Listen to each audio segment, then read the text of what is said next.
Good afternoon and welcome to our May Heritage Kitchener meeting. This afternoon we have quite a full agenda, so I think we need to get started. But I would really like to acknowledge the fact that one of our planners is now the editor of the Architectural Conservancy of Ontario magazine called Acorn. And for those of you who are in the audience, I think it's worthwhile having a look at some of the articles that are in that magazine. You can probably find it online from past issues. And I do see that we have an item that is associated with a church today, St. Matthew's Lutheran. And this issue is all about religious places, churches. So I'd like to bring that to attention, and Diksha Chowdhury is the new editor. Congratulations.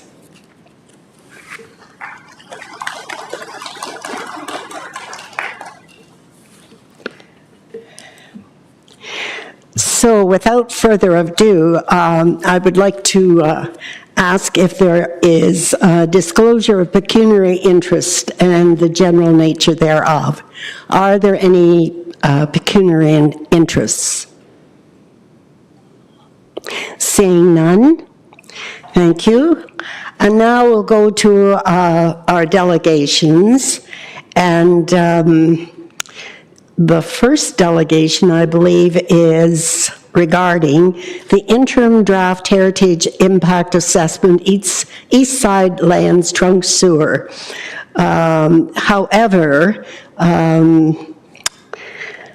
Michelle, would you like to do the start of it, the income, and then I'll proceed with the delegation. So delegation, you can take a rest, and we'll have Michelle Drake, our Senior Heritage Planner, present.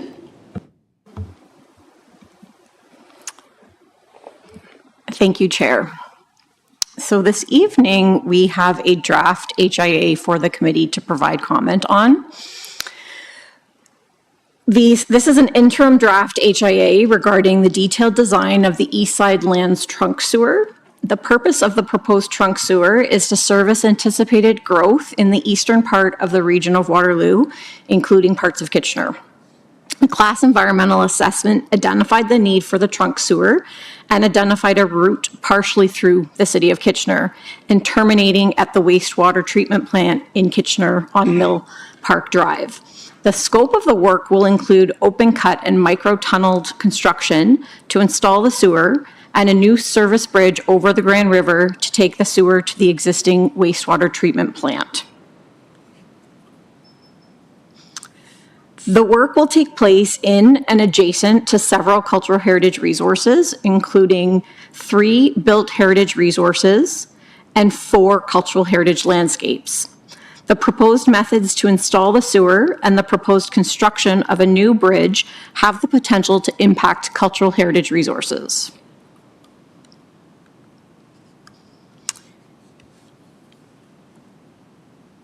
To provide the committee with a bit of clarity around roles when we review draft HIAs, the role of heritage planning staff is to review the draft HIA, to circulate it to Heritage Kitchener, to consider the comments that are provided by Heritage Kitchener, and then to provide final comments back to and requirements back to the applicant.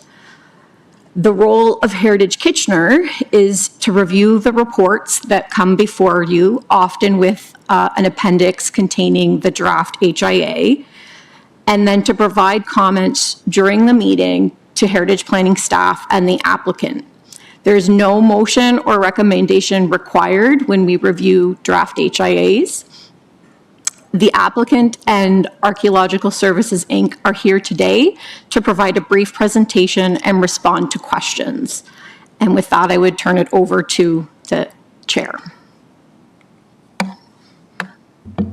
Thank you, Michelle. At this time, I would like to call on Laura Wickett and Siren Galeria, and a PowerPoint will be presented. And I have to give you a little bit of a warning that we have a new system. I understand 5 minutes is an amount of time, and the bell will ring at 5 minutes, and I guess there might be 30 seconds left for you to conclude.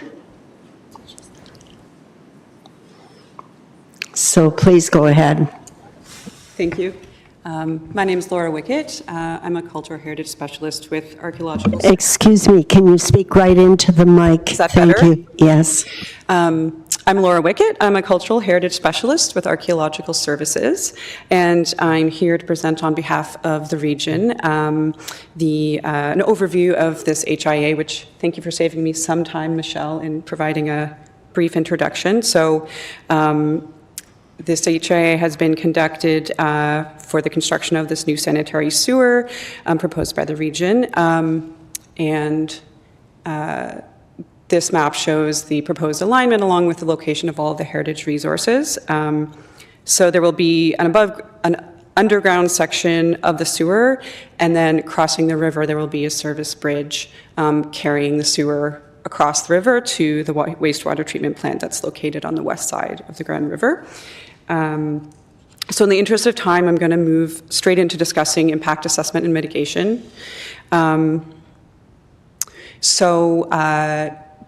This slide is covering construction-related impacts. So there will be temporary construction impacts to a number of the resources.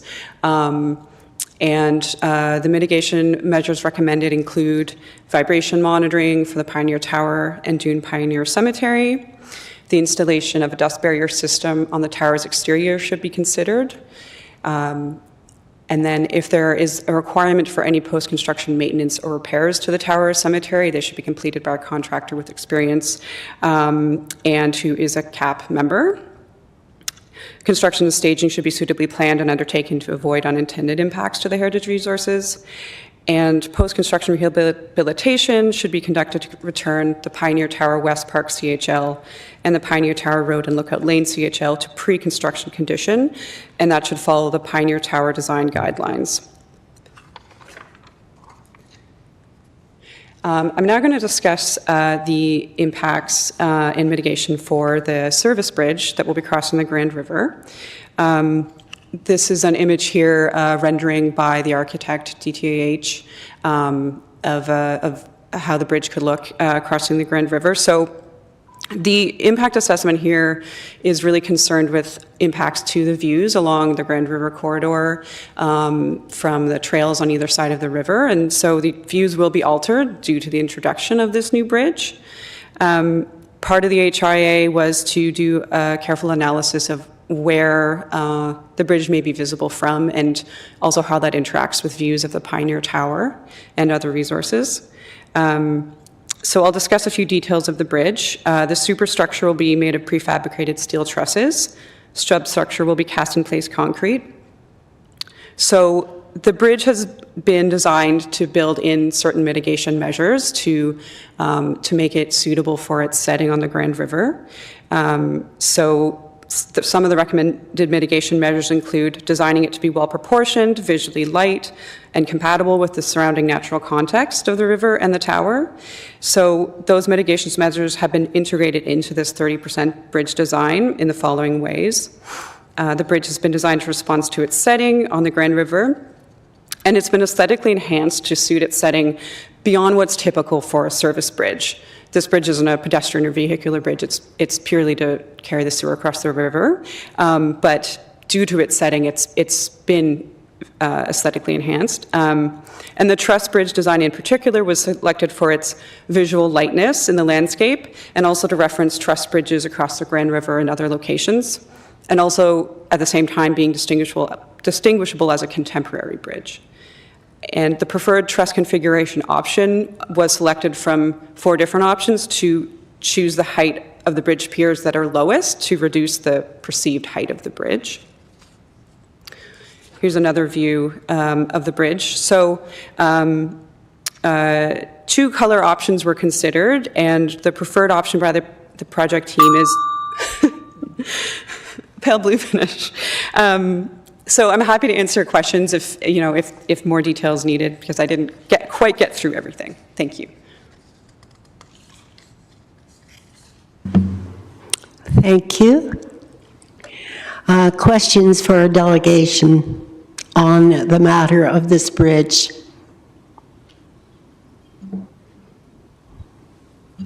Magda? Yes, thank you. I'm just wondering, I understand the bridge is purely infrastructural.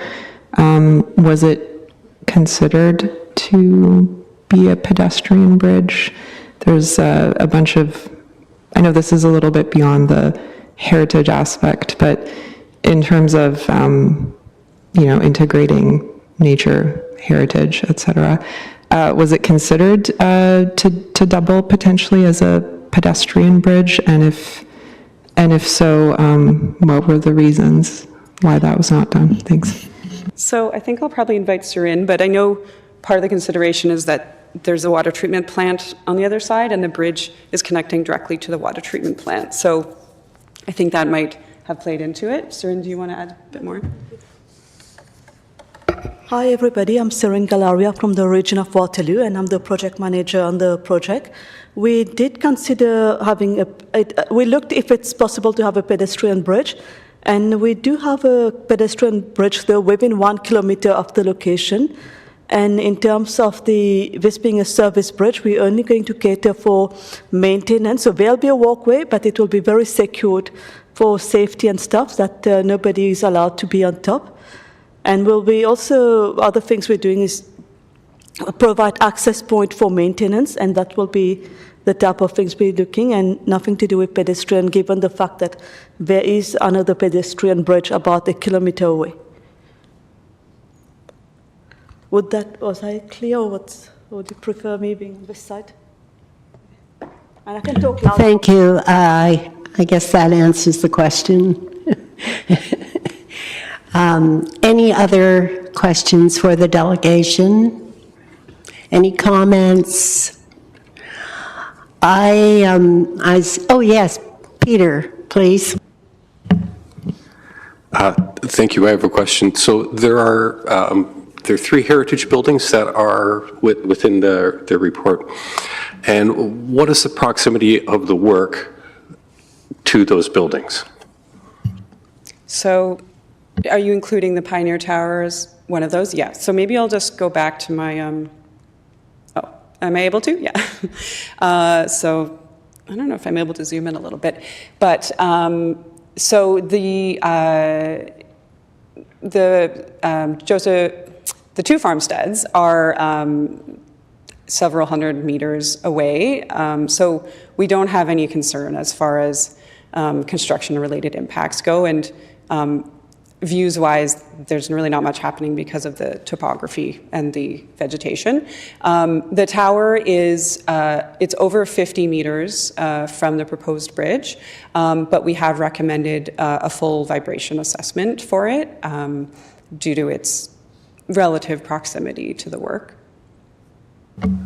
Thanks. And that was my next question is, what is the extent of engineering assessment for the tower prior to construction? So, for example, if the extent was to put monitors on the tower to check for movement during construction, or is there a pre-construction assessment of the tower in any form that will somehow direct what engineering mitigation needs to happen? Yes, so there will be a pre-construction condition assessment of the structure. So it includes sort of measurements of background vibrations and also a pre-construction property inspection to document any visible cracks. So it's trying to determine, how susceptible it might be to to being impacted by vibration. So that will then inform how the work is conducted. I don't know what the outcome of that will be, but the city will be reviewing those plans prior to any construction. So does that answer your? Thank you. Yeah. Any others? Yes, Natalie? Just had a question. When is the estimated completion time of the project? And you mentioned earlier too, there were going to be shields, like dust shields and everything. Will that be very close to the tower or the cemetery, or will it not necessarily impact the visual of each? So I can speak to the potential for a dust barrier on the tower. Parks Canada is the steward of the tower, so we need to consult with them on it. But it would be, I believe it would be very close, if not sort of installed on the tower, depending on what's appropriate. That's sort of as far as we are at this point. And then as far as the timeline for completion, Srin, do you want to? We are aiming to start construction 2028, and it should normally take about 2 to 3 years to complete full construction.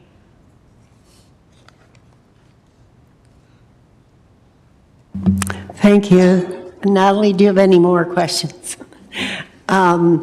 This is quite a major project, and I'm sure there will be many changes between now and then, in a couple of years, and so on. Are there any other questions for the delegation? Yes, Magda? Just wondering what the Indigenous engagement was on this project. I understand it might not be part of the heritage impact, but just very briefly, just so we're all aware. Thank you. We regularly meet with the Indigenous groups within the region, and we do present our engineering projects to them. This project has been presented a few times, and they are fully aware of what's going on, and we've been taking their recommendation as to how we're going to proceed. We did an archaeological assessment stage 2 as well with the different Indigenous groups around, and we will also be continuing to be working with them for more consultation with regards to the bridge and embellishment work, potential embellishment work around the area. So they are fully appraised and on board with us. Thank you. Any other? I would just like to add my comments with respect to the observation of the proposed bridge. And having been involved with the Heritage Bridge assessments at the region and the design of many bridges over the past 17 years, I just wanted to say that I was truly impressed with what is being proposed, the visual likeness, as you say, and also the color, the light blue versus, which I don't like, Corten, which I call rusty. And so I look forward to this project. It's beautiful, and it needs to be for a service bridge, I feel. So I have one question. From where is this sewage being pumped when it's fully working? Like, what is it? Part of the city of Kitchener or Cambridge? Where is it coming from?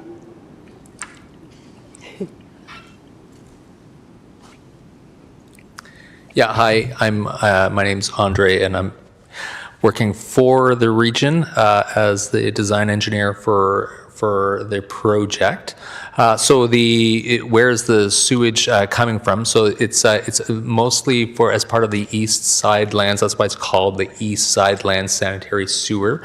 And it was a subject of an environmental assessment study to service development mostly in Cambridge and Woolwich, the East Side Lands.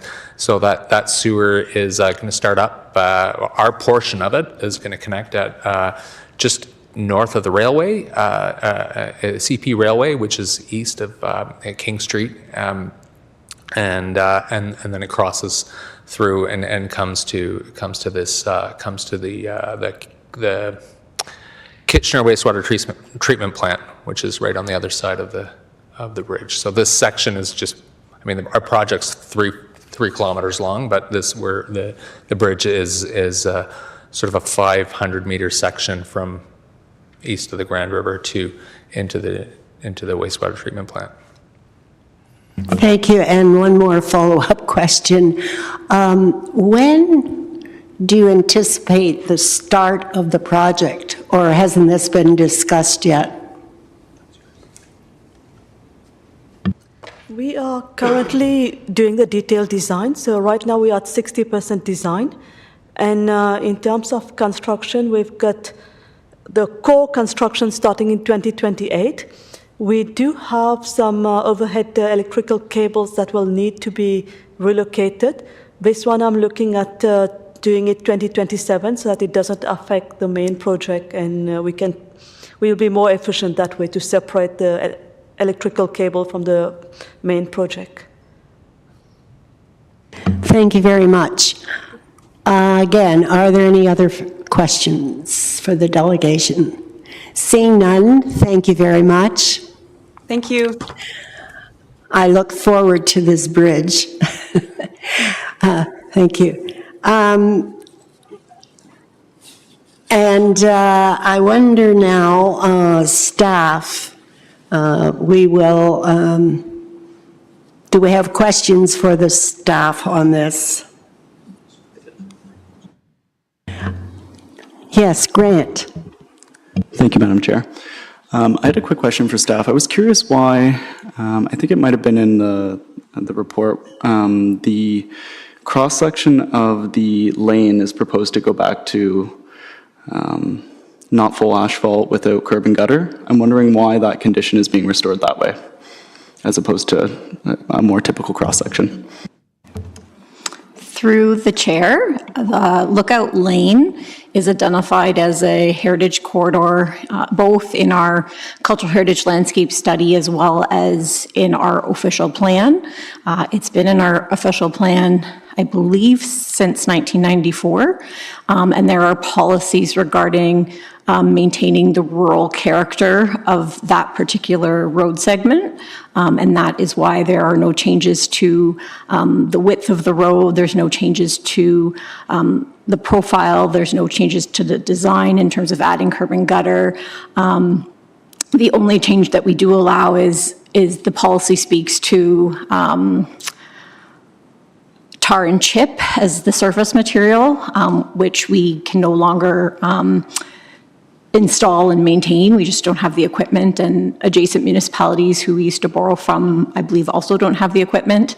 And so we have worked with our operations team to identify a type of asphalt that has a higher aggregate and provides a similar aesthetic as the former tar and chip.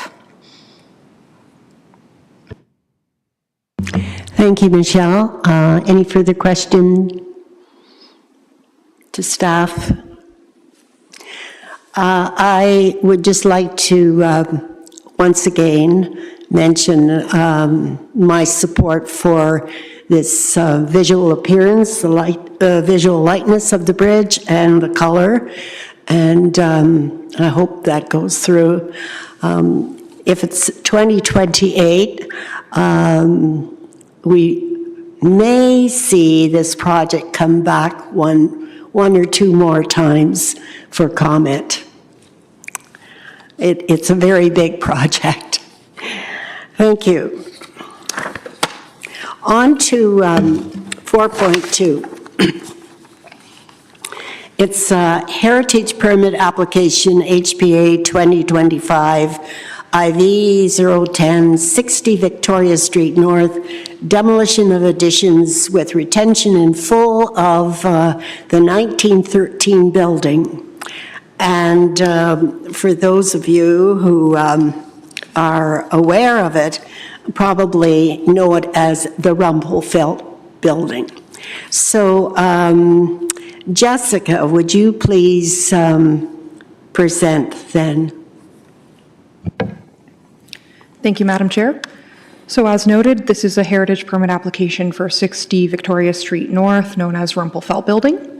In terms of its background, it should be noted that a heritage study / heritage impact assessment was completed for the subject property and its surrounding lands in 2012. And that heritage impact assessment did determine that this property met criteria for designation. Last year, and with support of the region, the property was designated under Part 4 of the Ontario Heritage Act through designating bylaw number 2024-141. While designation is tied to the entire property, it should be noted that the identified heritage attributes apply only to the original 1913 portion of the building.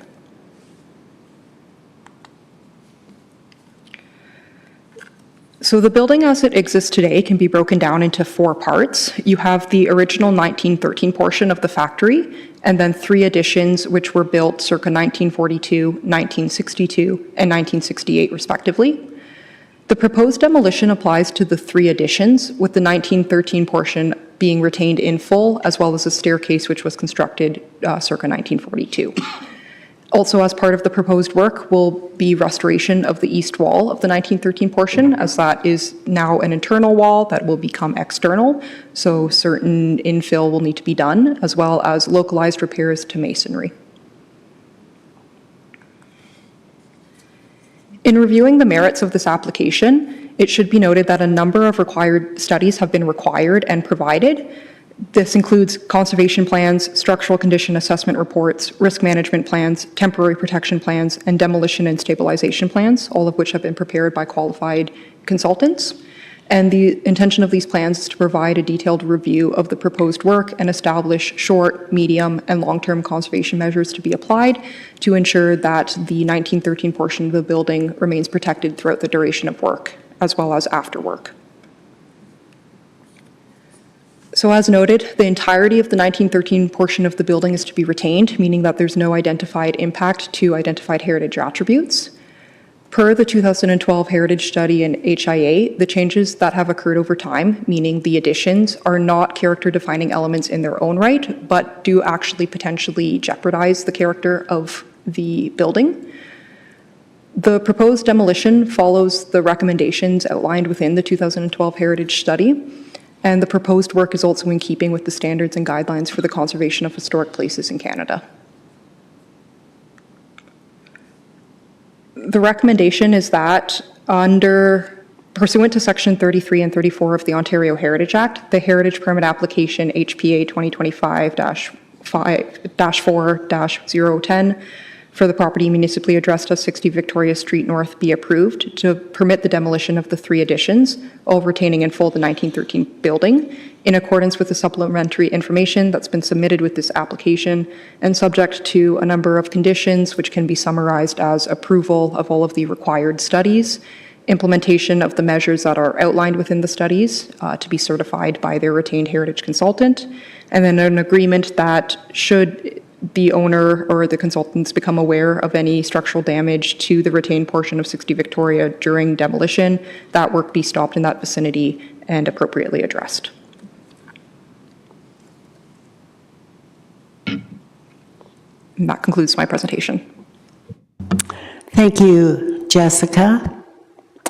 And now I would like to call upon our delegation for this project. We have Stephanie Rossi, Krista DeWise, Kurt Ruland, and Paul Slater.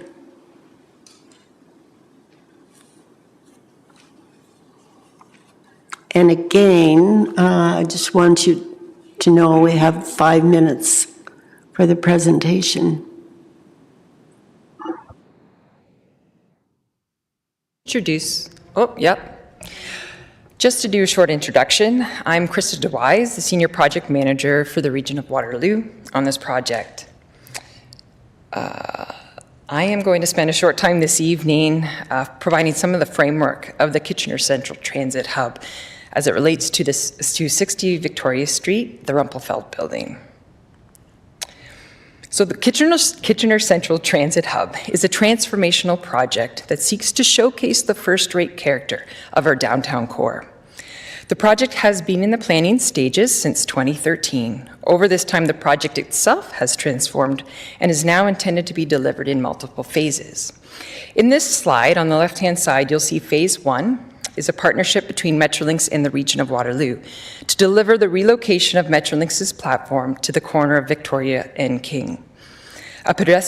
Also deliver a pedestrian bridge across King Street, a bus loop, parking, extension of the multi-use trail to Duke Street, and 2 pedestrian underpasses. Phase 2, showcased on the right-hand side, includes the design and construction of a transportation hub facility that will be a podium of innovation to the area and will include passenger amenities like ticket sales and waiting areas. Looking at the site plan, the Rumpelfeld Building is located on the eastern limits of the site. On the north elevation, there's a bus entrance and exit from Duke Street, and at the south, we have a multi-use path along Victoria Street. The region would look to complete removal of the non-designated portion of the Rumpelfeld this year. So the proposed bus loop is designed to travel between Rumpelfeld and the rail corridor, making a turn onto Duke Street and accommodating both directions on Victoria Street. Removing the Rumpelfeld additions creates additional space for construction and snow storage and a wider turning radius for our buses. This adjustment is crucial to prevent interference with oncoming buses, particularly in anticipation of articulating buses. In addition, it would address visibility concerns associated with the creation of a blind corner. I'm going to pass the mic off now to Kurt. Thank you, Madam Chair. I'm Kurt Ruland. I'm the Heritage Professional with MT Consultants. As was noted by Jessica, we are using the guidance from the approved Heritage Impact Assessment to guide our work in the demolition of the building. What we intend to do is leave the entire 1913 portion intact, and that is where the impact assessment identifies all the heritage defining features of the site. It's important to note that the impact assessment actually says that the additions detract from the original heritage building built in 1913, and that the intent is that that original building will be left standing, secure, and watertight with a complete envelope at the end of the demolition. In terms of salvaging, we have not identified much from the additions that is worth salvaging. The brick is in poor condition.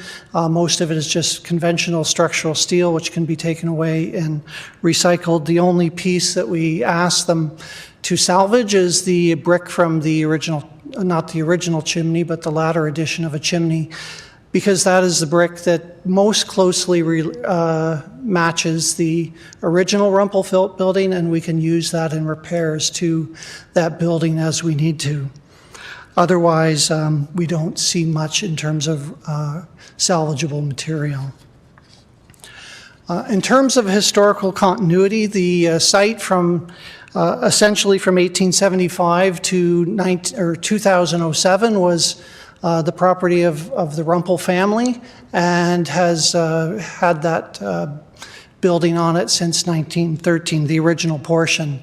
And that is the part of the cultural heritage of the warehouse district that we would like to maintain in this demolition. Hi, I'm Stephanie Rossi with the Region of Waterloo, and I'll quickly run through our security measures. We have security guards patrolling the area daily, perimeter fencing in place that will remain in place during construction. The streetlights provide lighting. We have all ground floor access points are sealed and will continue to be so. We have a security alarm system in place. Shall I just cut it there? We've got this in just a couple more slides, but, okay. Go ahead. This is Sure. interesting. Okay.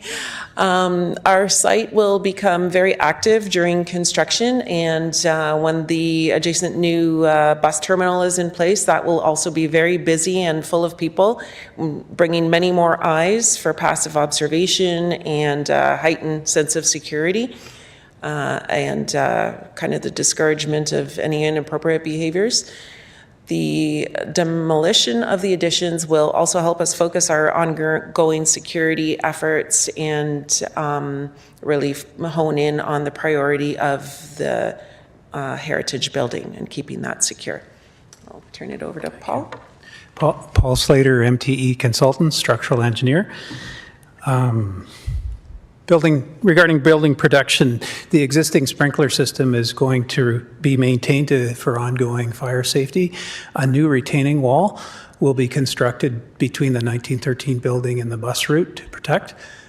Regarding vibration controls, we have demolition plans that have a directive to the contractor forbidding him from using heavy vibratory equipment, and we will be making regular visits to ensure that he follows that directive.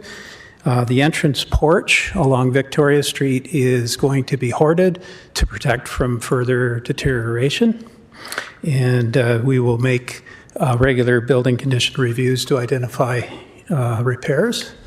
Regarding building conservation, the following short-term, medium, and long-term measures are going to be implemented.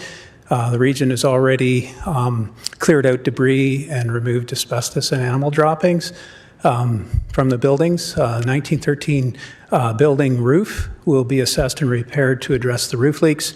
The small masonry openings are going to be infilled with the similar brick salvaged from the chimney, and larger openings are going to be framed in with and have vertical siding similar to what you see in the photo. Thank you.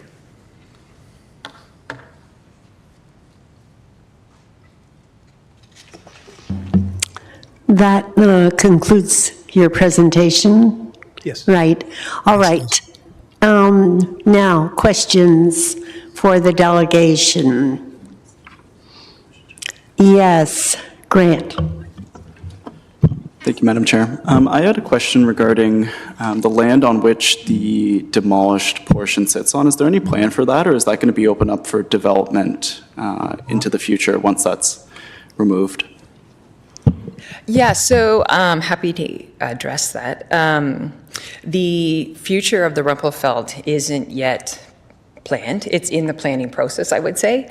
That's, I would say, the third phase of the project, and is with our Building Waterloo Region team to see how that can be integrated into the future of that site. If I could ask a follow-up. Sure.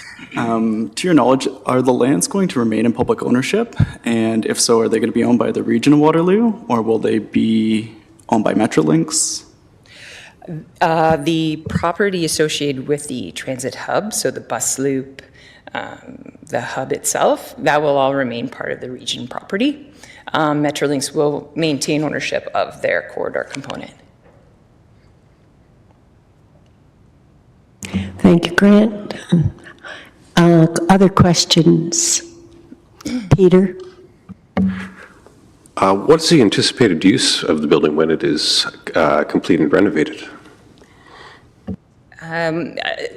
We're looking at high density, but it's still very much in the preliminary stages, but we're hoping for anything from possibly residential to commercial to mixed uses between the two.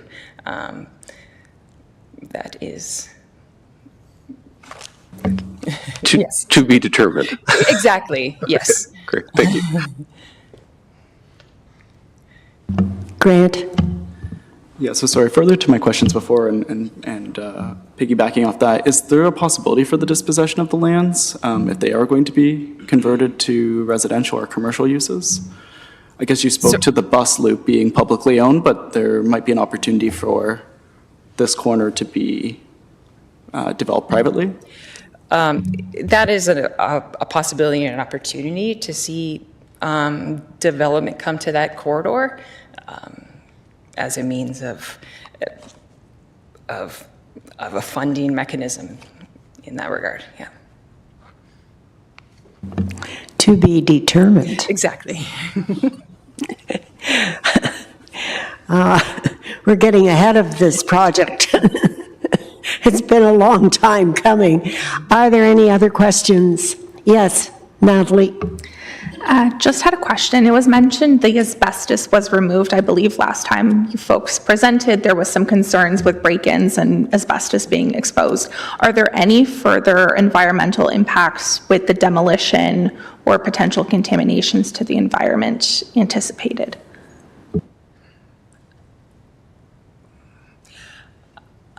I don't believe so. I would have to review the last assessment, to be honest, of that we had done by an environmental consultant to determine what remaining hazardous materials possibly are still within the building. But I believe like all airborne or things of that nature that could be have been removed from the facility. Thank you, Natalie. Any other questions? I'd just like some clarification. We were showing the interior of the building, the original building, and there were features, and I'm not clear. Is it the intent to keep those features and incorporate them in future reuse, or am I being too wishful? Okay. Are you maybe referring to the wooden stairwell that we showed in one of the slides? I think there were some iron items. There was one slide you had. Turn this back on. Sure, I can. I'm not sure just how to get it back on. I don't know. Oh, there we go. Oh, okay. Oh, yeah, so you might be referring to the items in the bottom right corner of the slide. So those are identified in the Heritage Impact Assessment as items of, or heritage attributes that we would be retaining. So we've got the door hardware and the riveted steel share plate column connection. We've also showed the heritage boiler equipment, and in the top slide we've got the front porch and the Rumpelfeld Co. signage that's on the south and the north elevations. So those items that we're showing there are part of what would be retained as heritage attributes. Does that answer the question? Thank you. I realize that you probably can't keep them in situ, but moved around or however you can design them to include them. I think it adds a feature. Yeah, all of the items shown on this slide are within the 1913 portion of the building. On this slide, we're showing in the top sort of middle photo is the wood stairwell with the wood paneling. That part is in the 1942 addition, but that stairwell provides access, which we do want to maintain that access route. And so the 1942 stairwell portion with that wood staircase and wood paneling is part of what's planned to be retained. Thank you. Any other questions, comments? Yes, Laura. Are there any contingencies in place should structural damage occur to the 1913 portion during demolition? We are going to be making regular visits during demolition. That was one of the points here, just to see if there's any damage that we don't expect any. We have a very detailed demolition stabilization plan. I think it's detailed on 3 or 4 drawings of introducing bracing temporarily into the additions while they consume the exterior, and then cutting away the beams that frame into the east facade. And so that portion of the structure is going to be taken from roof, 3rd, 2nd, all the way down in a very controlled manner to be able to protect the 1913 building. Thank you. Okay. Thank you, Laura. Any other questions for the delegation? Seeing none, thank you very much. And, I just want to commend the region for their work and your contribution, and it looks like a very positive project for the Heritage Building. And also, it was a great pleasure to have the building designated by the region to agree, since this is quite an intense and probably a complicated project to make all the buildings and all the pedestrian ways and traffic and vehicles move. So, thank you. Are there any questions for staff on this? Seeing none, we have a resolution. And I'd just like to read it. Pursuant to Sections 33 and 34 of the Ontario Heritage Act, Heritage Permit Application HPA 2025 IV-010 for the property municipally addressed as 60 Victoria Street North be approved as outlined in Development Services Department Report DSD 2025-173 to permit the demolition of the 3 additions while retaining in full the 1913 building, in accordance with the supplementary information submitted with this application and subject to the following conditions. 1, that the final cultural heritage conservation plan be submitted and approved by the Director of Development and Housing Approvals prior to the issuance of a heritage permit. 2, that the final structural condition assessment report be submitted and approved by the Director of Development and Housing Approvals in consultation with the city's chief building official prior to the issuance of a heritage permit. 3, that the final risk management plan be submitted and approved by the Director of Development and Housing Approvals prior to the issuance of a heritage permit. 4, that the final temporary protection plan, including demolition and stabilization plan, be submitted and approved by the Director of Development and Housing Approvals in consultation with the city's chief building official prior to the issuance of a heritage permit. That the retained heritage consultant inspect and certify that the measures outlined in the approved conservation plan, risk management plan, and temporary protection plan have been undertaken prior to and after demolition in accordance with good conservation practice and to the satisfaction of the direction of planning. That the final demolition permit be reviewed and heritage clearance provided by heritage planning staff prior to the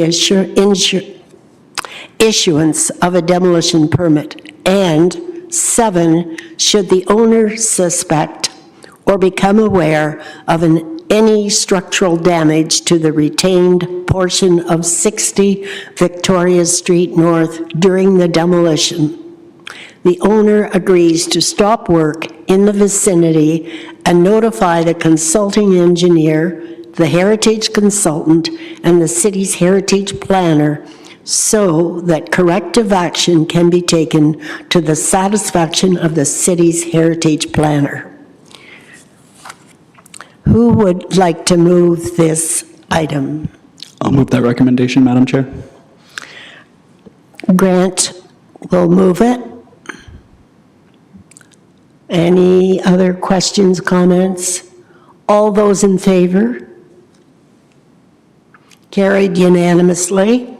And so this will proceed to council for final ratification May 26, 2025.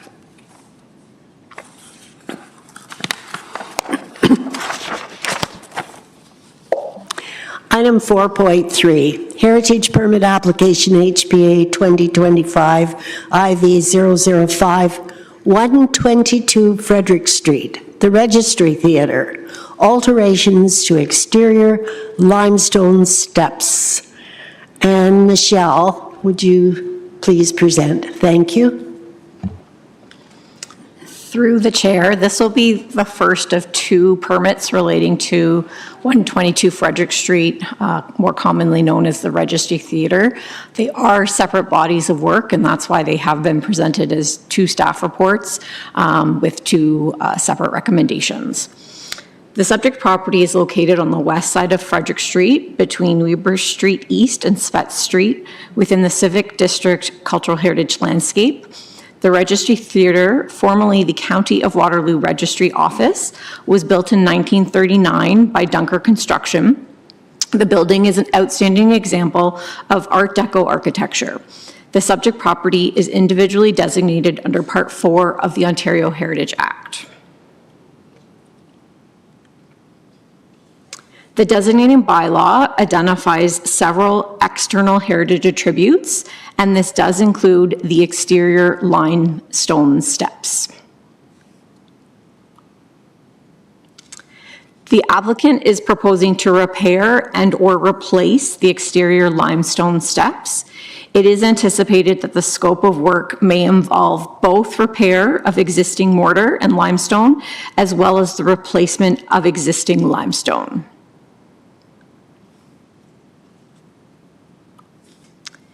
Repairs may be required for the mortar joints, treads, and risers.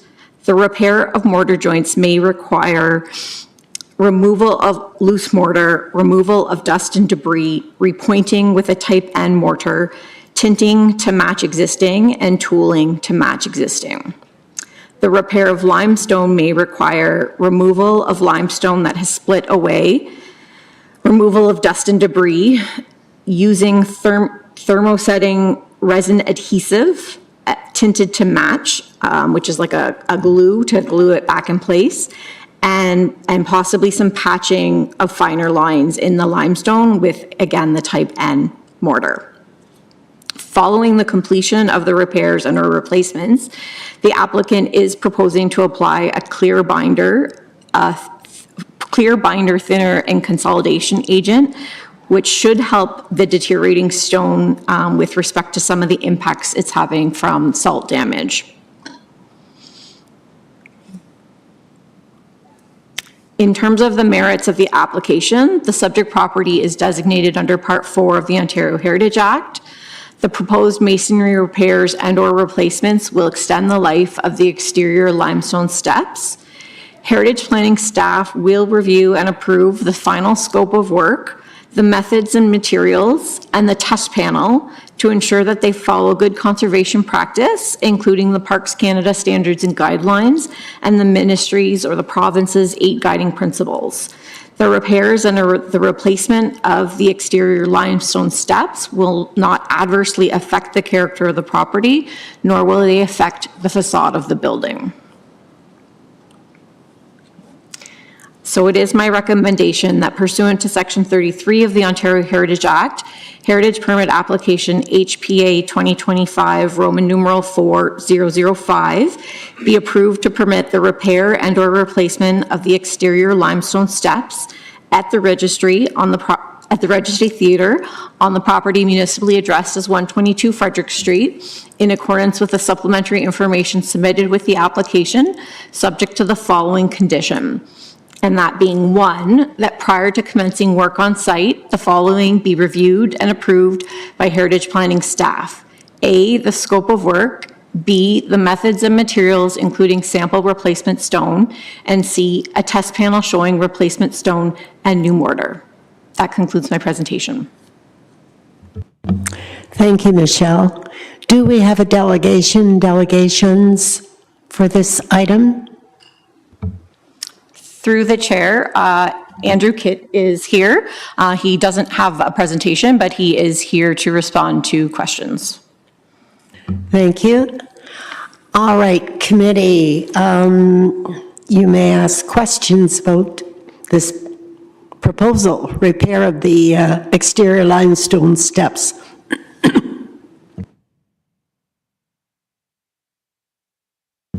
Are there any questions? Yes, Peter. Yeah, I have a question about the original limestone used in the stairs and the replacement limestone. Do we know where the original limestone was sourced?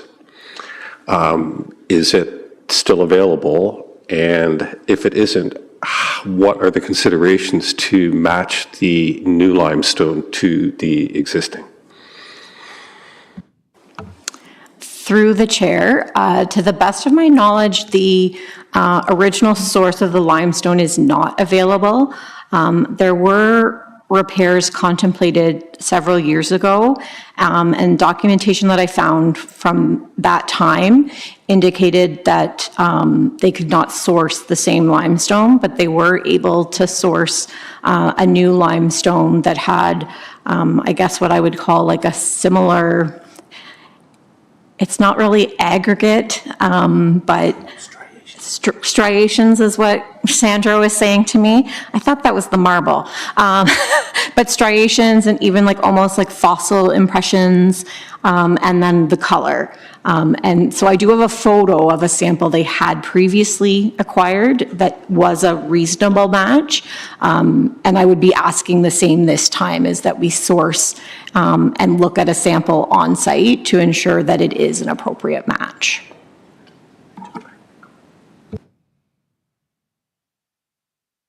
Thank you, Peter. Yes, indeed, it is important to think about the original and then try and match it and find it. So, well, we'll hope for the best on this one, or look for the best, I should say. Are there any other questions?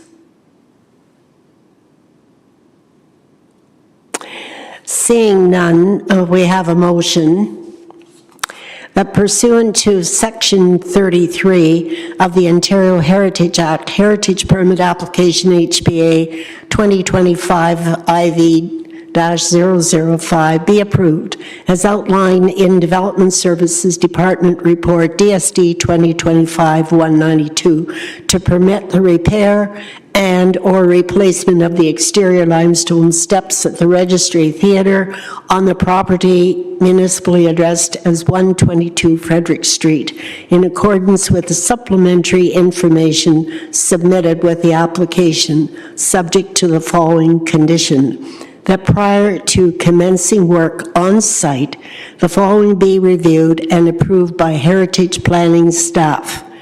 A, the scope of the work. B, the methods and materials, including sample replacement stone. And C, a test panel showing replacement stone and new mortar. So, any questions about that? Could I have someone move this recommendation? Laura. Thank you. Any further question? All those in favor? Carried unanimously, and that will proceed to council for final ratification May 26, 2025. Item 4.4. Heritage Permit Application HPA 2025 IV-006, 122 Frederick Street, the Registry Theatre, alterations to interior marble steps, DSD 2025-193. Michelle, please. Through the chair, I won't repeat what's on this slide because we just spoke about the location of the property, but I'll just reiterate that it is designated and that in this case, they're looking to repair the interior, I see a typo already, the interior marble steps at the Registry Theatre. Again, similar to the last application, the designating bylaw identifies a number of interior heritage attributes, and then in this case, it does include the interior marble steps.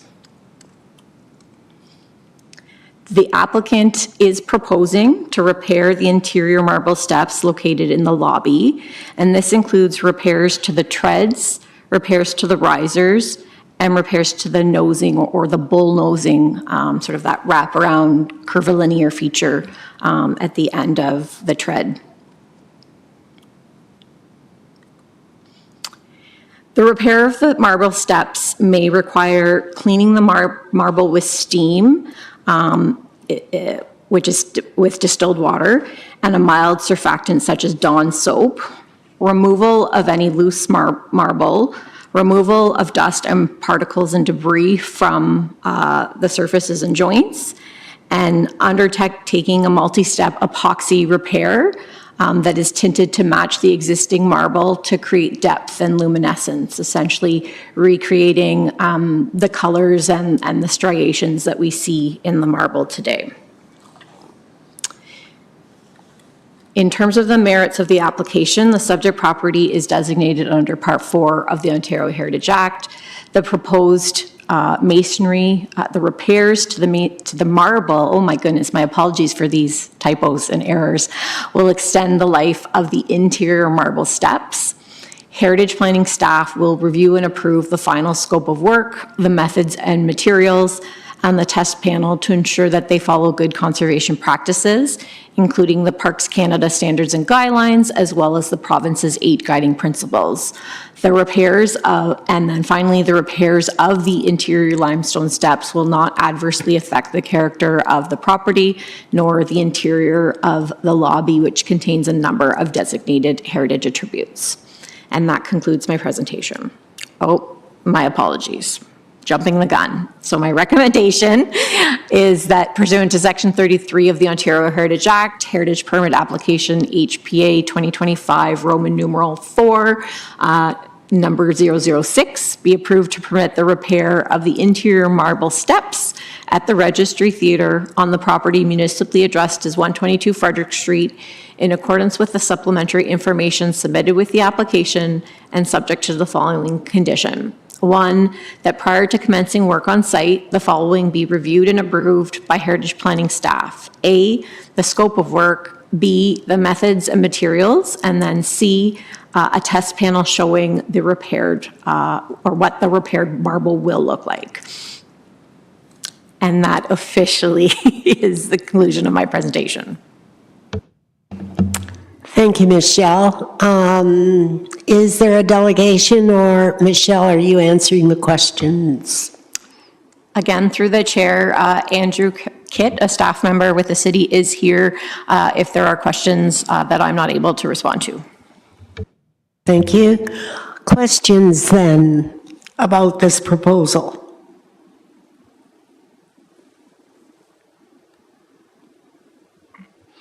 Seeing none, we'll proceed to the recommendation. Pursuant to Section 33 of the Ontario Heritage Act, Heritage Permit Application HPA 2025 IV 006 be approved as outlined in the Development Services Department Report DSD 2025-193 to permit the repair of the interior marble steps at the Registry Theatre on the property municipally addressed as 122 Frederick Street, in accordance with the supplementary information submitted with the application, subject to the following conditions. That prior to commencing work on site, the following be reviewed and approved by Heritage Planning staff. A, the scope of the work. B, the methods and materials, and C, a test panel showing repaired marble. Who would like to move this? Nick will. Any further questions? All those in favor? Carried unanimously. And this recommendation will proceed to council for final ratification May 26, 2025.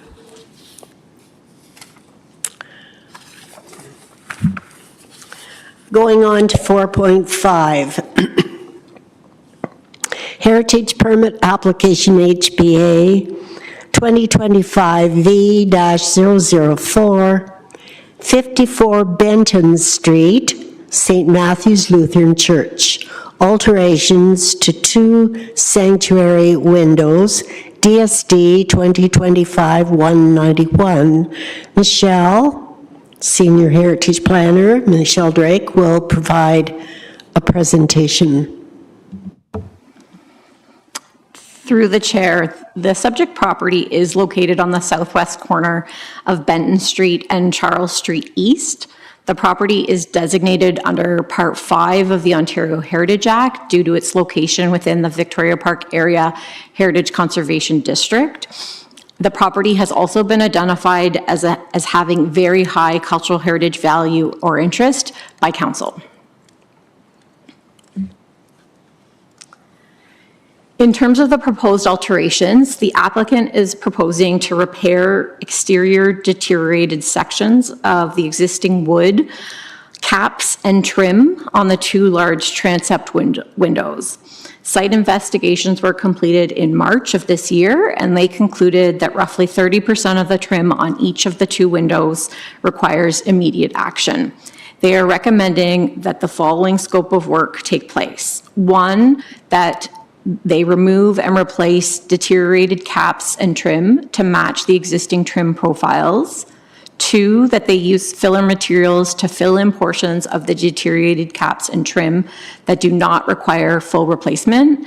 And then 3, to seal and paint to extend the life of the windows. Here are some visuals of the 2 different windows, one that faces Charles and one that faces Church, I believe. Benton and Church, my apologies. No, Benton must be wrong. It must be Charles.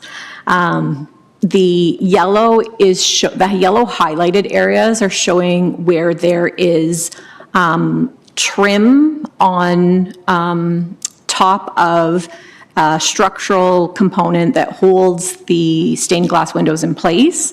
And it's the trim itself, not a structural component of the window, that is deteriorated. And the areas that are highlighted in yellow are the areas where they have seen the most deterioration and where they anticipated needing to do either repair or full replacement of the trim. I should also note that the trim that exists today was not original, but had been replaced to match what had been present previously in 1980, I believe, was when the replacement happened. So in terms of the Victoria Park Area Heritage Conservation District Plan, it contains sections with policies and guidelines for work. Specific to windows and then paint and color, it identifies guidelines. I have highlighted these guidelines in the report, and I am encouraging the applicant to consider these guidelines to maintain the durability of the repair and replacement over time. You can see from a key conservation principle perspective, they are following the general step, which ideally is to conserve the original. In this case, we don't have the original, but we have what we believe to be a replica of the original, and therefore we're aiming to repair and replace where required to match that replica of the original. Generally speaking, most of the repairs are going to be done with either wood or a filler, and some sections will use an alternate material that will form a mold and then be added in those areas. So in terms of the merits of the application, the subject property is designated under Part 5 of the Ontario Heritage Act, again, because it's located in the Victoria Park Area Heritage Conservation District, and again, it has been identified as having very high cultural heritage value.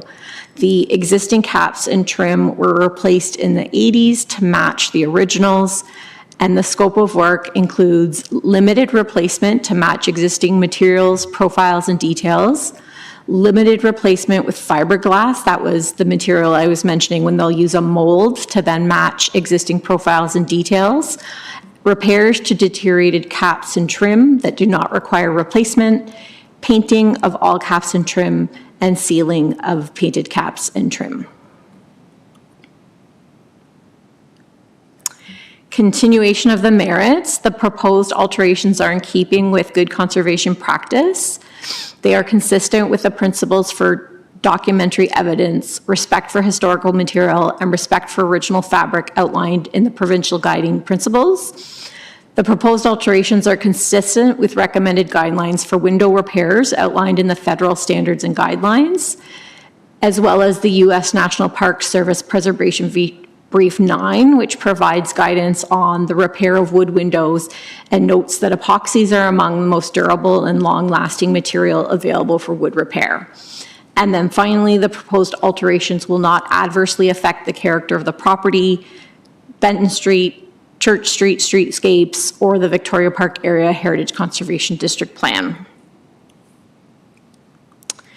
And as a result, my recommendation is that pursuant to Section 42 of the Ontario Heritage Act, Heritage Permit Application HPA 2025, Roman numeral 5004, be approved to permit alterations to 2 sanctuary windows, or the transept windows, on the property municipally addressed as 54 Benton Street in accordance with the supplementary information submitted with the application.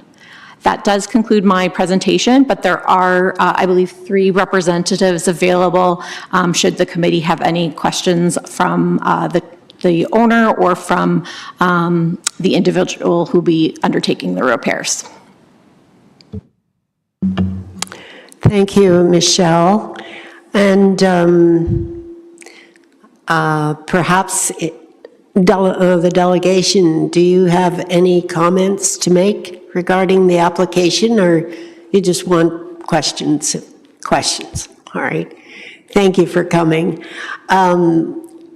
Any questions regarding this project, which it's admirable to see the work on these windows. They're beautiful windows and challenging. Any questions? Yes, Preston. Thank you. I very much appreciated the proposal in terms of replicating what we perceive to be a copy of the original. I did have a question about the use of fiberglass for the repairs. I'm familiar with epoxies and different types of wood repair, as Michelle noted, as a long-lasting and very well-proven repair, but fiberglass was a new one to me. Do we have any information about how that ages in relation to wood and other materials? My overall concern there is, do we know what happens to fiberglass in the long term? Will it deteriorate at a different rate than the wood or the epoxies, or whether there's any information available on that? Through the chair, I don't necessarily have answers to those questions. We did seek the advice of a member from our committee.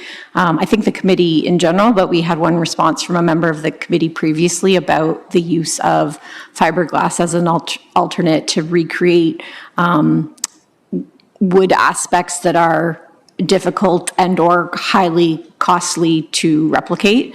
So that was sort of the basis for recommending the material, but it appears that perhaps our delegation has something to share as well. So thank you. So the fiberglass is more just a small reinforcement in the mold. So it is mostly an epoxy mold, and then will be protected by apply the primer that is laid inside the mold first and then later painted over. So it will be UV protected from ultimately the paint, but yes, it's like Michelle's mentioned, it is like a proven, product. Okay, thank you. Does that answer your question, Preston? It does, yes, thank you. Are there any other questions? Seeing none, thank you. So I will read the recommendation. Pursuant to Section 42 of the Ontario Heritage Act, Heritage Permit Application HPA 2025 V-004 be approved as outlined in Development Services Department Report DSD 2025-191 to permit alterations to 2 sanctuary windows on the property municipally addressed as 54 Benton Street in accordance with the supplementary information submitted with the application. Who would like to move this? Natalie will, thank you. Any further questions? Seeing none, all those in favor? Unanimously, thank you. Approved. And so it will be processed under delegated authority. Thank you. So you can proceed. And Michelle, you're the contact then, correct? Item 4.6, Heritage Permit Application HPA 2025 V-007.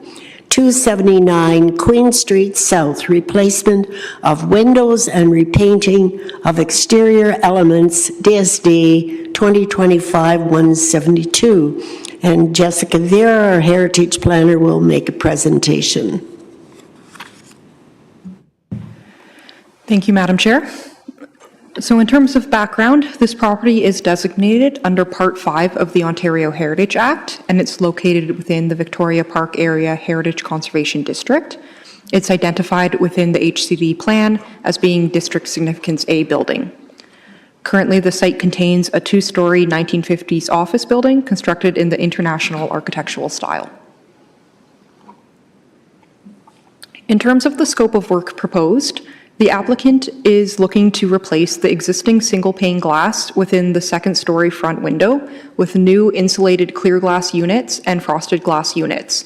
The existing frame will remain in place. They're also looking to replace a non-original ground floor window on the south facade.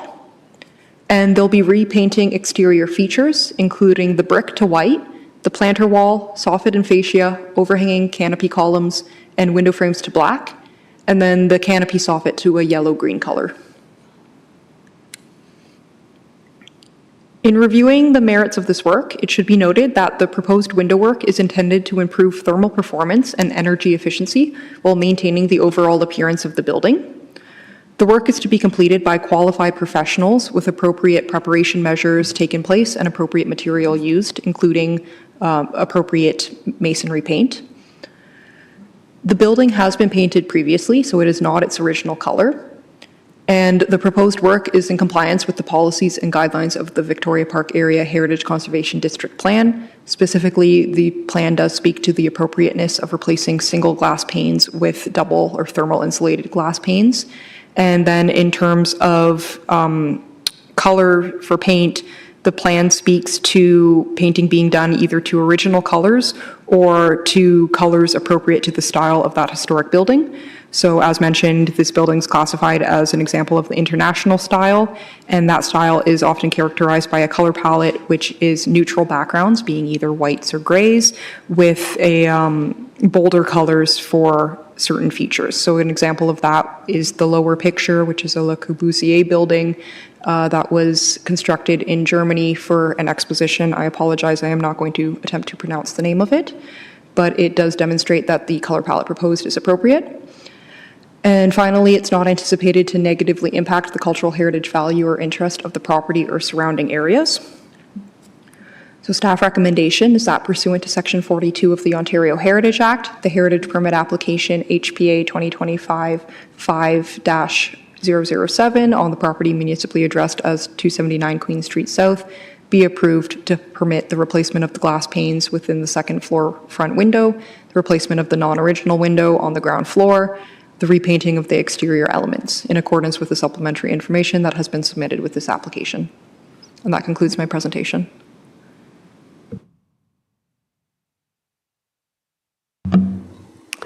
Thank you, Jessica. Are there questions? I don't see any delegation here. All right, questions for Jessica?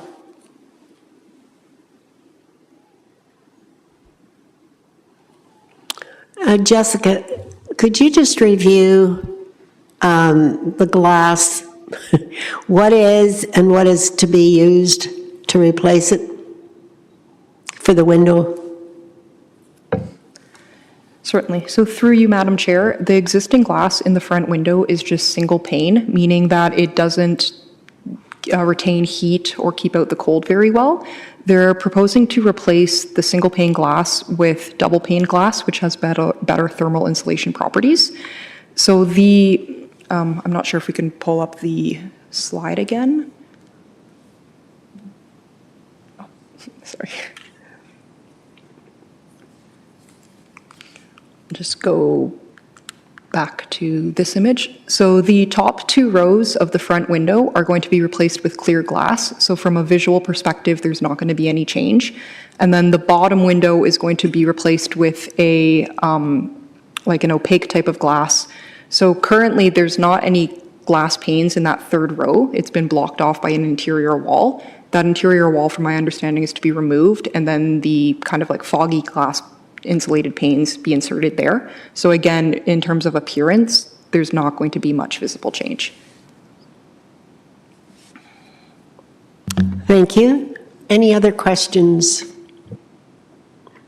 Seeing none, I'm going to read the resolution or the recommendation that pursuant to Section 42 of the Ontario Heritage Act, Heritage Permit Application HPA 2025V-007 on the property municipally addressed as 279 Queen Street South be approved as outlined in Development Services Department Report DSD 2025-172 to permit the replacement of the glass panes within the second floor front window, the replacement of a non-original window on the ground floor south facade with a replica of the original window in aluminum-clad wood, and 3, repainting of exterior elements including brick, planter wall with wood boards, soffits and fascia, columns and window frames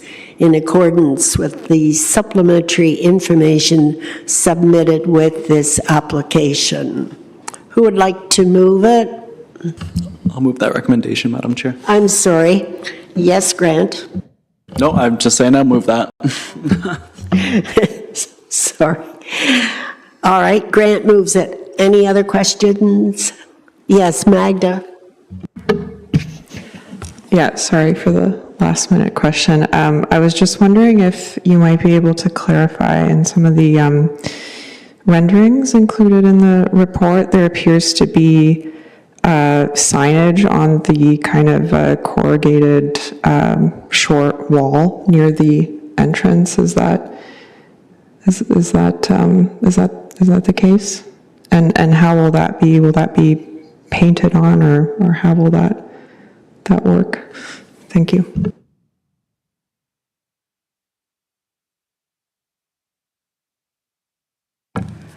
Through you, Madam Chair, signage hasn't been included as part of this heritage permit application, but if signage is to be part of the work, then they would also need an additional sign permit as well, and Heritage would have a chance, like Heritage Flanders would have a chance to comment in that case. So that's something I can clarify with the applicants. Thank you. Any other questions? All right, seeing none. All those in favor? Carried. And so this will be dealt with under delegated authority. And now to 4.7, Heritage Permit Application HPA 2025 V-009, 1404 Dune Village Road, minor demolition and rear yard addition. Michelle? Through the chair. So this property is located on the north side of Dune Village Road between Dune South Drive and the eastern terminus or dead end of Dune Village Road. The property is designated under Part 5, given its location within the Upper Dune Heritage Conservation District. And the building is identified as a non-historic building in the district.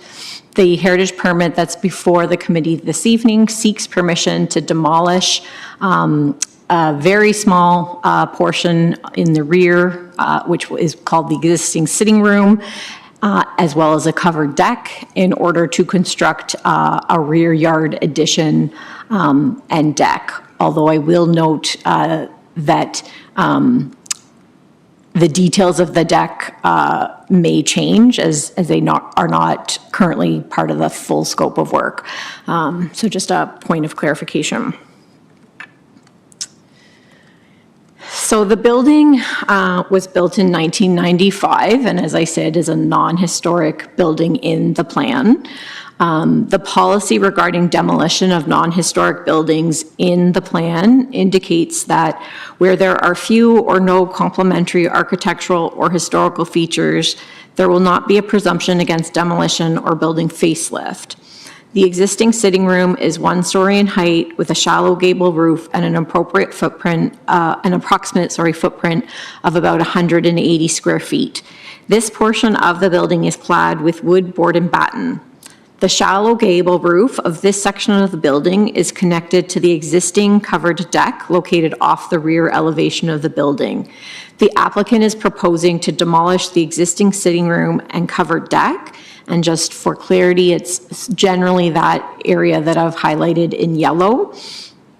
The existing sitting room has limited visibility from the public realm and has no complementary architectural or historical features.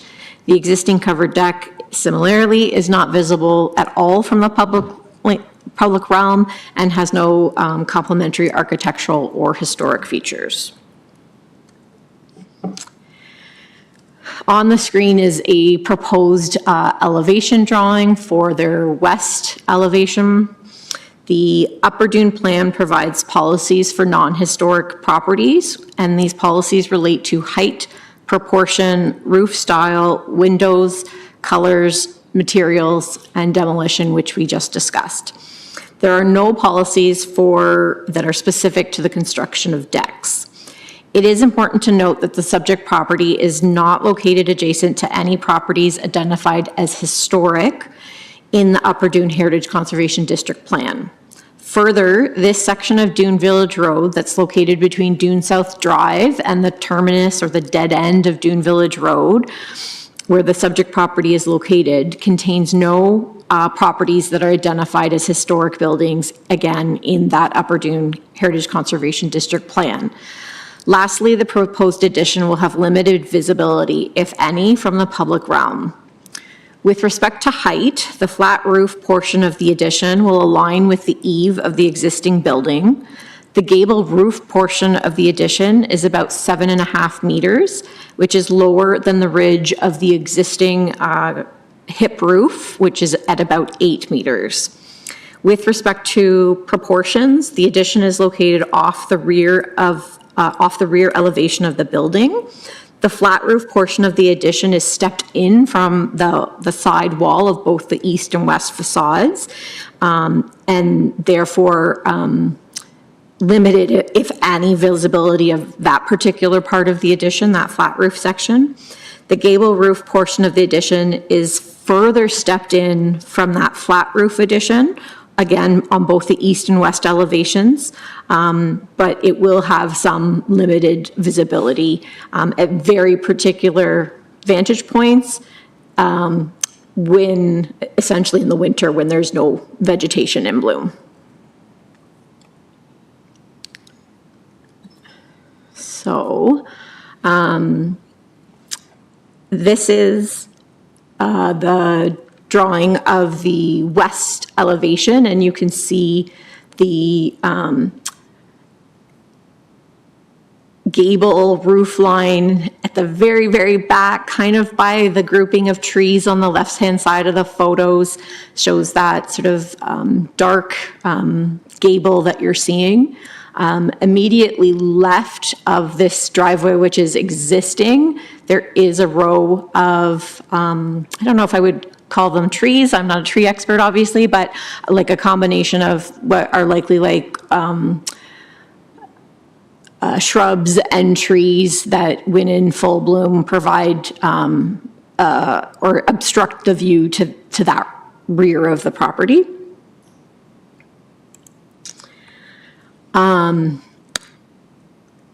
Both of the roof patterns I mentioned, which is the flat roof and then the gable roof line, are found elsewhere in the district, with the gable definitely being much more prevalent, and a flat roof really only connecting with some of the more like commercial or vestiges of commercial businesses in the area. With respect to colors, here's an image of the rear yard addition again and proposed colors. The applicant is looking to use natural shades such as dark gray and black. This image does show a light gray as well, and the applicant has since advised that their client is contemplating solely going with those darker colors of a dark gray and a black. And should the committee have questions about that, he is here and able to respond to questions about that change in color. With respect to materials, the proposed materials include vertical metal siding, vertical standing seam metal siding, a vinyl sliding door, aluminum entry door system with steel doors, extruded aluminum window walls, bent metal flashing, vertical metal roof, metal ridge cap, concrete foundation wall, tempered glass guardrail with extruded aluminum posts and top and bottom rails, and fiber cement panels.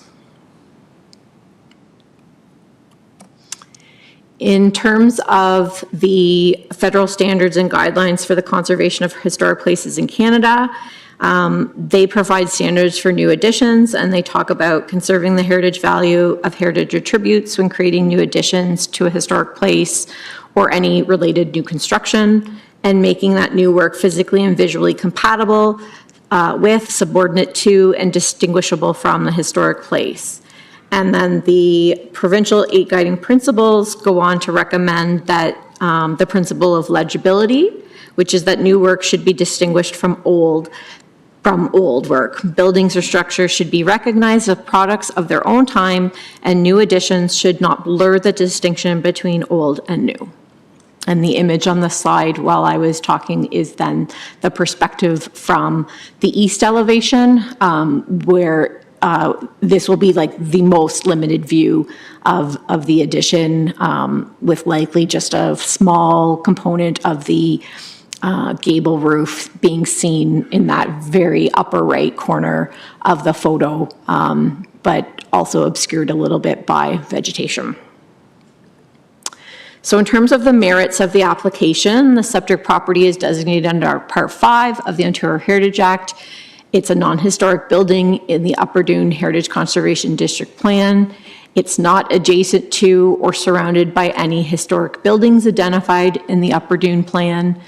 The height of the proposed rear addition is lower than the existing non-historic building.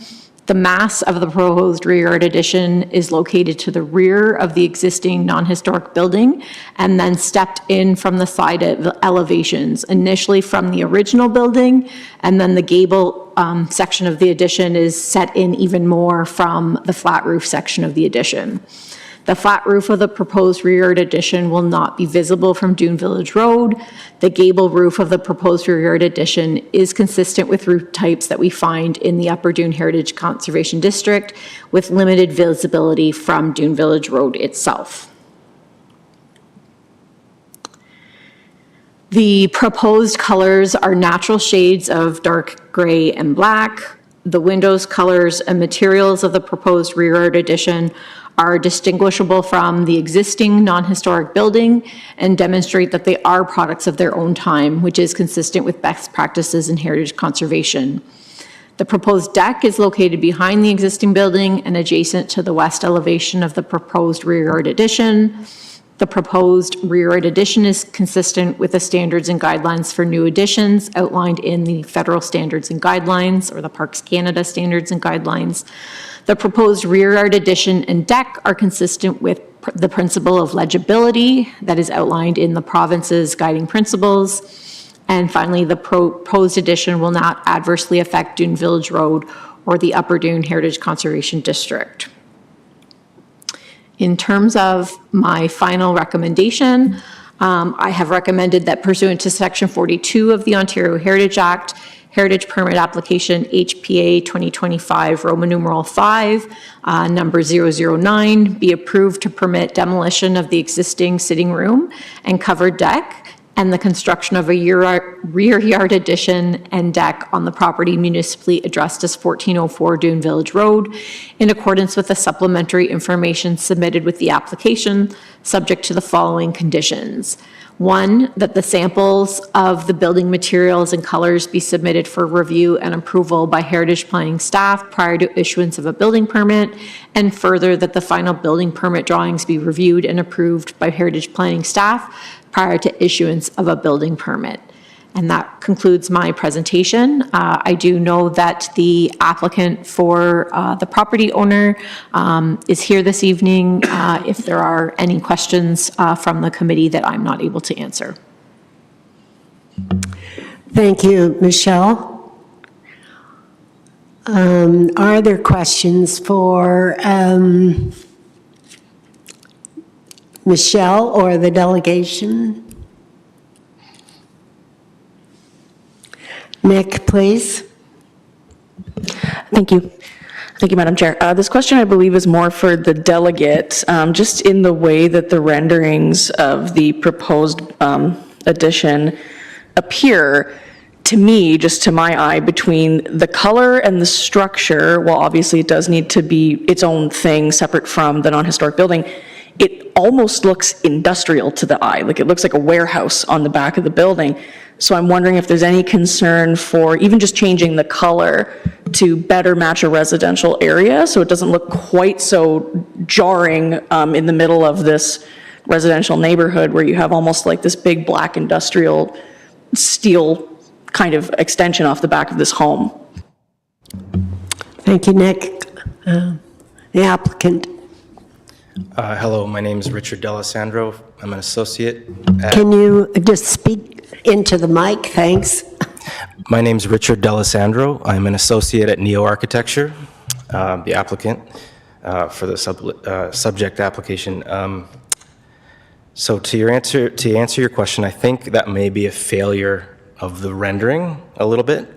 I think in reality, what appears very black will not in fact be like a pure black. It'll have reflections. It won't actually be chromatically pure black. But the intent is to be dark still, not industrial looking. The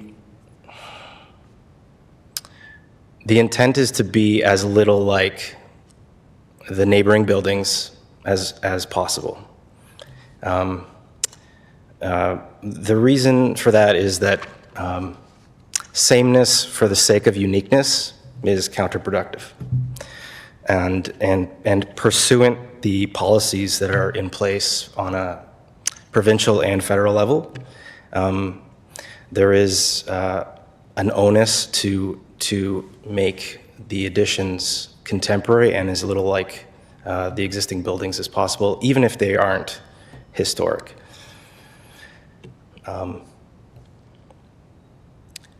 So to answer your question more specifically, we don't believe that it'll have an industrial look. It doesn't have the proportions of an industrial building. There is a certain contemporary movement where we try to repurpose industrial materials or industrial-like materials, not because we particularly like the association with industrial buildings, but because well, they're great materials. They're robust and a lot different from traditional materials. So in that sense, it's an appropriate use here.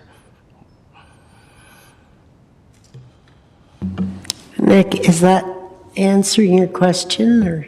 Yes, thank you. I think what you are trying to emphasize is that we're not trying to be replica of the neighbors, but we don't want it to jar people into the final color. A question, is there glass around the bottom in this larger structure at the back that you're adding? Are there glass panels all the way around? Through the chair, not quite. There are glass panels facing the rear yard, which doesn't face any other buildings. So I believe it's Homer Watson behind there, and there's quite a bit of trees, and the point of that is to get as much exposure to the natural setting as possible. So this cladding then, it's shall we say, on the east and west side of the addition. The north side is to Homer Watson Boulevard. Through the chair, if I understand you correctly, the dark cladding is on the roof and on the east and west, correct? Any other questions here? Thank you.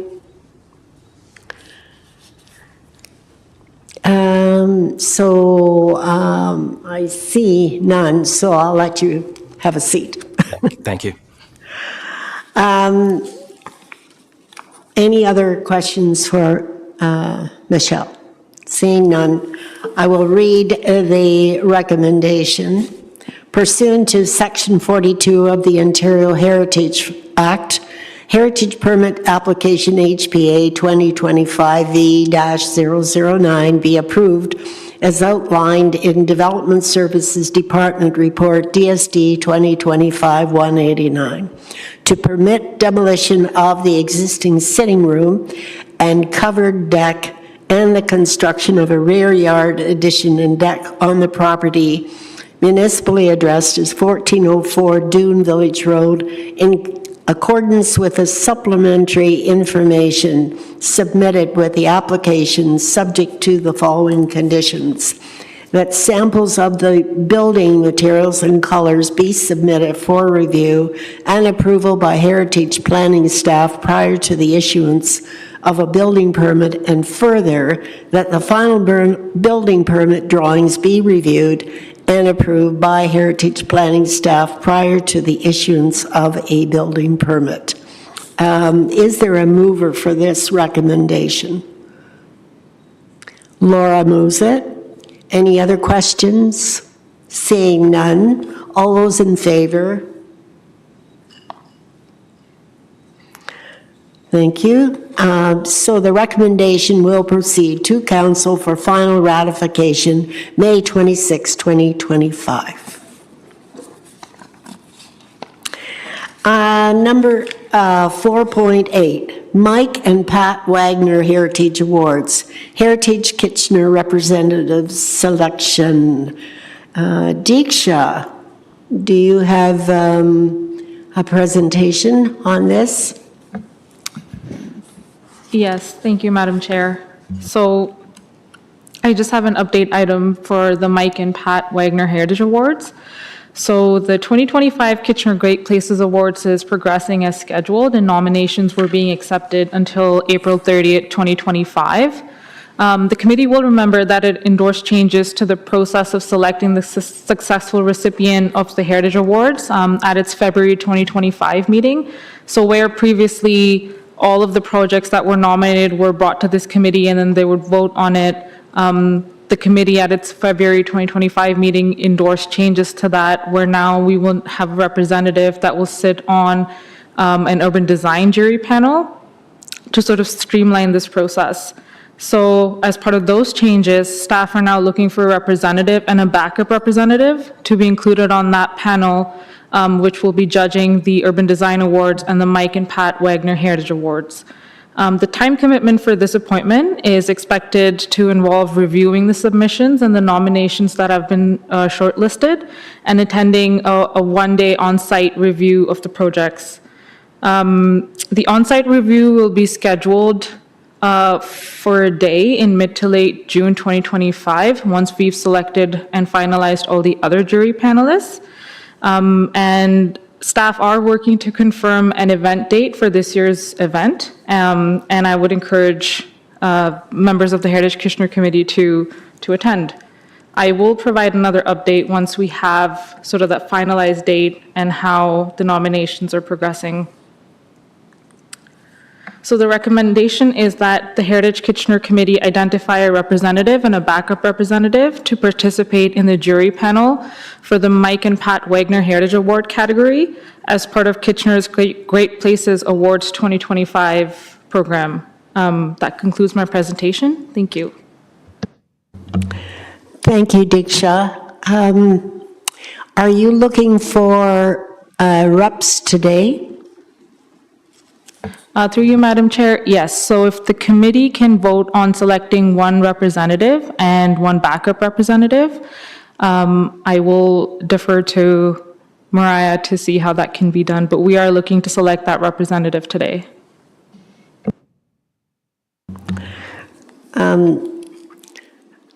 Mariah, do you have a suggestion, or ought we to look for, right now, someone who wants to volunteer and then who would like to be a backup?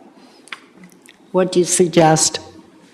If there are any volunteers that would like to come forward, or anyone who would like to nominate someone else, I think that's a great place to start. If you guys feel comfortable voting publicly with a show of hands, that's fine. If you would prefer to vote by paper ballots as well, that's something that we could arrange. It would just take me a moment to prepare. Thank you.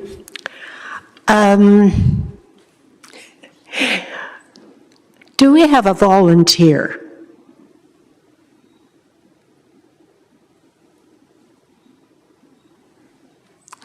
Would someone like to nominate someone? I would like to nominate Eugene, if you are interested. Sure. However, is there someone else?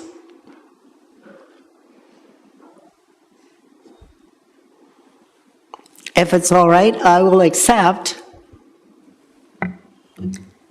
If I could just please, Natalie, if you don't mind putting an official motion on the floor to have Jean take that position, and if everyone could vote by show of hands.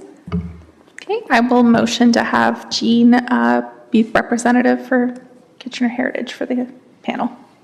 And all those in, sorry, Grant, go ahead. I was going to say, if we could put into the same motion, potentially, I wouldn't mind being the backup, if that's something we could roll into that. Absolutely. If you're in agreement, Natalie. In support? And have Grant as a backup, yes. All those in favor? It looks like it's carried. Thank you very much.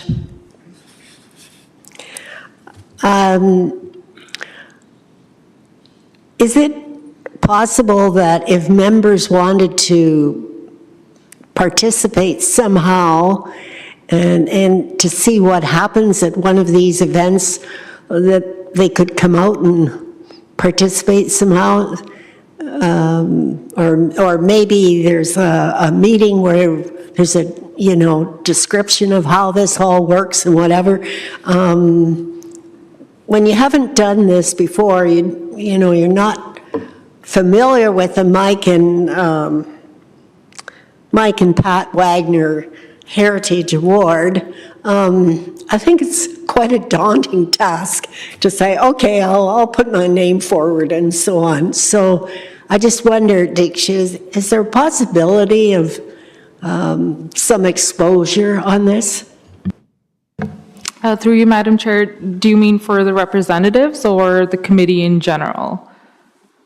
I would say just, the committee meeting or, hearing about all the submissions and that type of thing, or perhaps in a less formal situation than what we have here. Maybe I'll let this with you and you can think about it and we can chat a bit more, but all right. I just have to say that this award was created in memory of Councillor Mike Wagner, who was deceased in 1997, but he was quite the advocate for heritage, and he sat on Heritage Kitchener, and a great promoter in the project that I mostly was involved in. That's the restoration of and reuse of the Governor's House and Jail, today known as Provincial Offences on Queen Street North, and then along with the Waterloo County Jail Garden that's around it. And then also his passion for getting those industrial buildings reused was his driving force, I feel.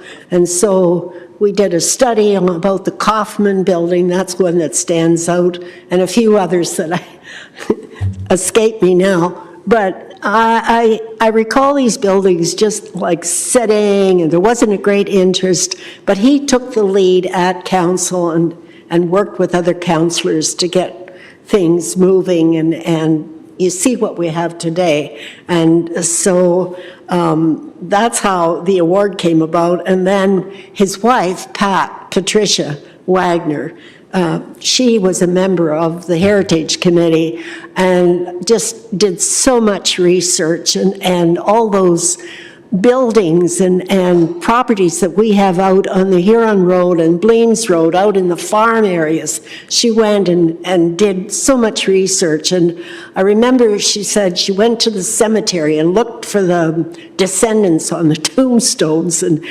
just had such an interest. And so the name then evolved into Mike and Pat Heritage Award. That's quite a history. And we have a lot to be thankful for that today. So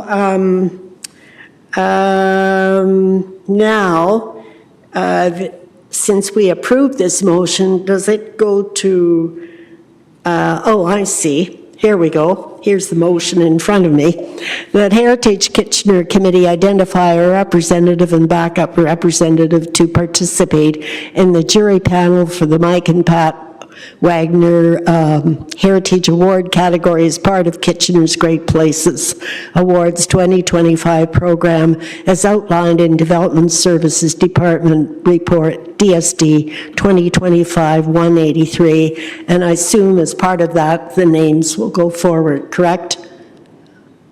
Yes. And so I take it, Mariah, Natalie has made the motion, right? Natalie. So I guess we need approval. All in favor? We did, but we'll do it again. All in favor? Thank you very much. Okay, status updates, Bill 23 Municipal Heritage Register Review. Michelle, there's nothing to report, correct? Through the chair, that's correct. Thank you. And information item. I came across this today in my inbox. It is an announcement about an upcoming information item at the Kitchener Public Library, which is the main branch here at Queen Street North.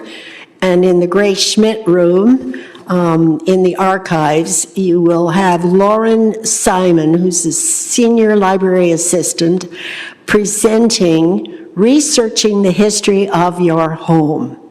And that is to be held Tuesday, May 13th at 7 p.m. and at 8:30. And then register, if you do the main number, 519-743-0271, extension 212.